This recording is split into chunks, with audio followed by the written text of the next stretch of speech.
సాయంత్రం 7:30 ఆ ప్రాంతంలో మన ఆలమూరు మండలంలోని కొత్తూరు ఉంది కదా, కొత్తూరు దగ్గర కండ్రికపేట విలేజ్ ఉంది. ఆ కండ్రికపేట విలేజ్లో ఈ చిన్నపిల్లలు వీళ్ళు మొత్తం 6 పిల్లలు, 2 అమ్మాయిలు 4 అబ్బాయిలు, వీళ్ళంతా కూడా ఒక ఏరియా వాళ్ళే, సేమ్ కులము. దాంట్లో ఒక 2 అయితే అన్నా చెల్లెలు ఉన్నారు, ఇంకో అమ్మాయి ఏమో వాళ్ళ కజిన్. వాళ్ళు మిగిలిన 3 పిల్లలు కూడా వాళ్ళ బంధువుల పిల్లలే. అక్కడ మొత్తం అంతా ఇంటర్ రిలేటెడే, అదే పేటకి సంబంధించిన వాళ్ళు. వీళ్ళంతా కూడా జడ్పీ హై స్కూల్లో, మన కొత్తూరులోనే జడ్పీ హై స్కూల్లో చదువుతున్నారు ఆలమూరు దగ్గర.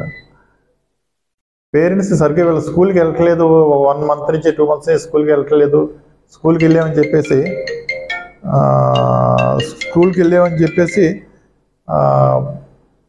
బుక్స్ బయట పెట్టేసుకుని ఎక్కడో తోటలో పెట్టుకుని మళ్ళీ ఇంటికి వెళ్ళేటప్పుడు సాయంకాలం స్కూల్ అయిపోయిన తర్వాత ఇంటికి వెళ్తున్నారని తెలిసి పిల్లల్ని మందలించారు. వీళ్ళు ఒక 1 వీక్ బ్యాక్ మందలించడం జరిగింది, స్కూల్కి వెళ్ళకపోతే కుదరదని చెప్పేసి.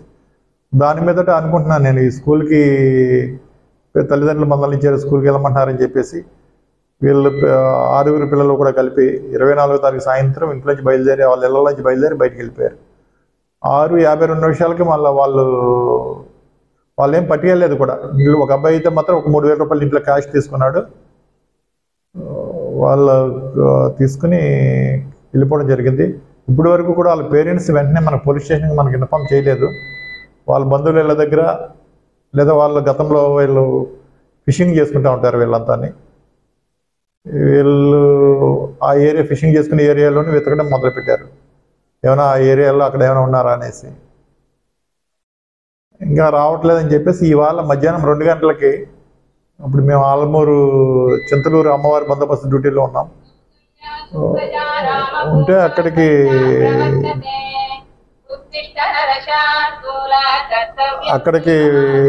ఇన్ఫర్మేషన్ వచ్చింది, మా వీళ్ళ పేరెంట్స్ వచ్చి ఇలా పోలీస్ స్టేషన్లో రిపోర్ట్ ఇచ్చారని.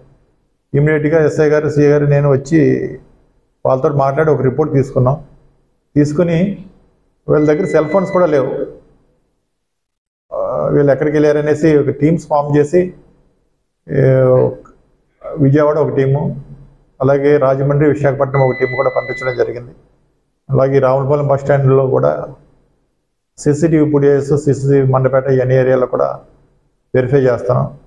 అలాగే మొత్తం ప్రింట్ మీడియా, ఎలక్ట్రానిక్ మీడియా కూడా ఇన్ఫర్మేషన్ ఇచ్చాం. మొత్తం అంతా ఈ పిల్లల ఫోటోలతో సహా వీళ్ళని ట్రేస్ అవుట్ చేస్తే మాకు ఫోన్ చేసిన మా ఫోన్ నెంబర్లు కూడా ఇచ్చాం. సిఐ గారిది, ఎస్ఐ గారిది, నాది కూడా నెంబర్లు ఇచ్చాం.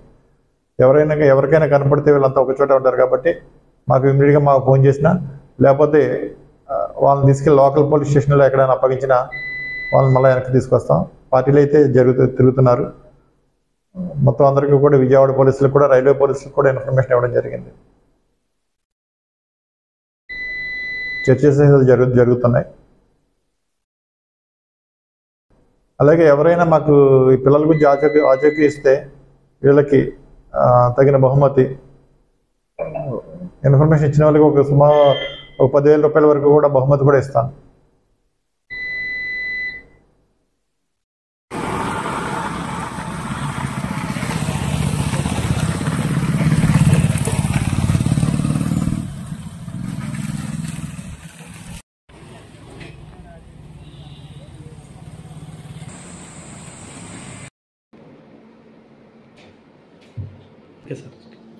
గుడ్ ఈవినింగ్ అండి.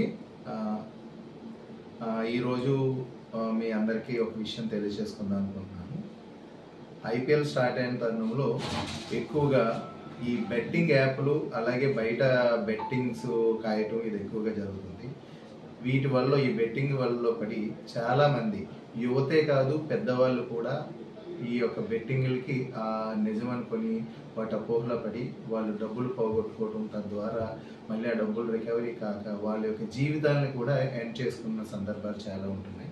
కాబట్టి బెట్టింగ్స్ అనేవి వాటిలో ఆ ఉచ్చులో పడద్దు. బెట్టింగ్ అనేది చట్టరీత్యా నేరము.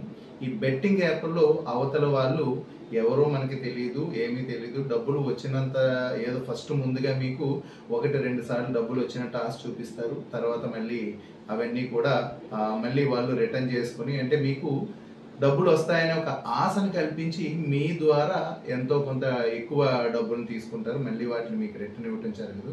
కొన్ని యాప్స్లో ఏమవుతుందంటే డబ్బులు మీ అకౌంట్లో పడినట్టు నెంబర్ మాత్రం చూపిస్తారు, కానీ మీరు విత్డ్రా చేసుకుందామంటే అవి ఉండదు. బట్ మీరు పంపించాల్సి వచ్చినప్పుడు పంపించగలుగుతారు. సో ఈ విధంగా కొన్ని మోసపూరితమైన యాప్లు ఉన్నాయి. కొన్ని యాప్స్లో డబ్బులు తీసుకొని ఇవ్వకపోవటం, అలాగా యువత చాలా మంది వాళ్ళ యొక్క ప్రాణాలని వదులుకోవటం జరుగుతూ ఉంది. ఇదంతా కూడా బెట్టింగ్ యాప్ల మీద గవర్నమెంట్ ఒక స్పెషల్ టీమ్ని ఏర్పాటు చేస్తుంది. మీరు ప్రజలంతా కూడా అప్రమత్తంగా ఉండి బెట్టింగ్ యాప్లు జోలికి పోకుండా, బెట్టింగ్లు అయ్యి చేయకుండా ఉండండి. ఇంతేకాకుండా బయట వ్యక్తుల దగ్గర కూడా బెట్టింగ్లు కట్టడం చట్టరీత్యా నేరం. మీరు అలాంటి వాటికి బెట్టింగ్లకి మీరు ప్రలోభపడి మీరు డబ్బులు కట్టినట్లయితే ఒకటి గుర్తుపెట్టుకుని సింపుల్ లాజిక్, అసలు అందరూ గెలుస్తూ ఉంటే డబ్బులు ఎక్కడి నుంచి వాడు మాత్రమే తీసుకొచ్చిస్తాడు? ఆ లాజిక్ని మర్చిపోయి అందరూ కూడా బెట్టింగ్ అని వెళ్తున్నారు. అదొక చీటింగ్. దాన్ని అడ్డు పెట్టుకొని అవతల వాడు డబ్బులు సంపాదిస్తున్నారు, మీరందరూ కూడా మోసపోతున్నారు. కాబట్టి ఎవరు బెట్టింగ్ యాప్ల జోలికి అది వెళ్ళొద్దు, ఎలాంటి బెట్టింగ్లు కాయొద్దు అని చెప్పేసి కృష్ణా జిల్లా పోలీస్ తరఫున మీ అందరికీ తెలియజేస్తున్నాను. ఒకవేళ ఎవరైనా అలాంటి వాటిల్లో మాకు దొరికినట్లయితే చట్టరీత్యా కఠినమైన చర్యలు తీసుకుంటాం. Thank you.